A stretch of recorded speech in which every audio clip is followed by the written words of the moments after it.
Now, going over to the political part of the podcast, you have Ron DeSantis urging the state of Florida to investigate Bud Light.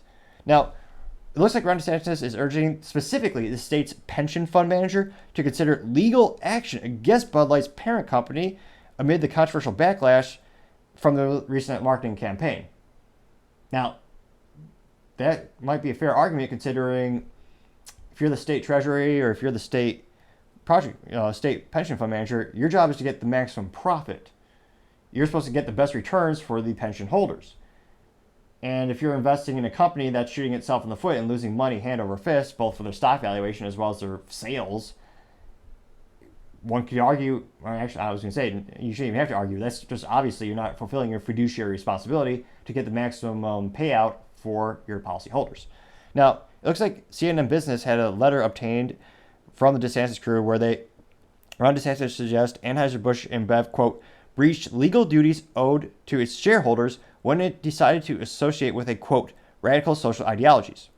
Now, both the reps are gone too because they have to quit because there's no money to be made, but sales of Bud Light have plummeted in the months since they had that partnership with trans activist Dylan Mulvaney, and the boycott began subsequently ever since. And it'll be interesting to see as Ron DeSantis is attempting to become president, maybe he's pulling back and he's starting to focus more on Florida. Because, again, the big 500-pound gorilla in the room is Trump. He has a big lead right now as with all the polls are going. People are wondering who's going to get the nominee for the Republican Party.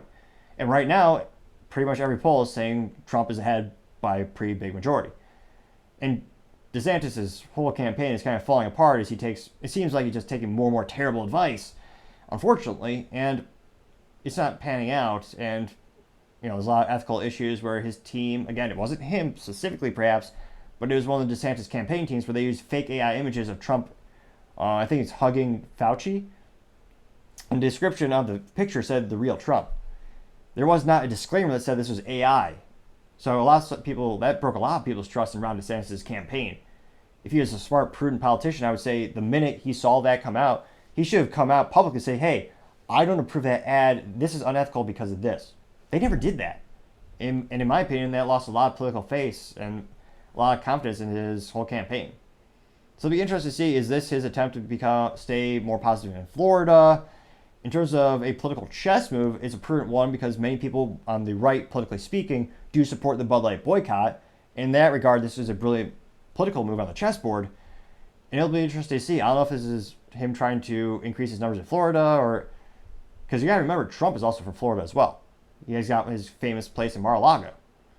It'll be interesting to see, but time shall tell for who wins the presidential nominee and what action this really was from Ron DeSantis. Now, thank you again for taking the time to tune in. I really appreciate it if you take the time to subscribe. We're trying to get to 3,000 subscribers by the end of July, and we're getting closer and closer and closer. Also, don't forget to tell your family, tell your friends, tell your coworkers. Heck, tell your enemies, tell anyone and everyone. Just stay safe and fight the good fight.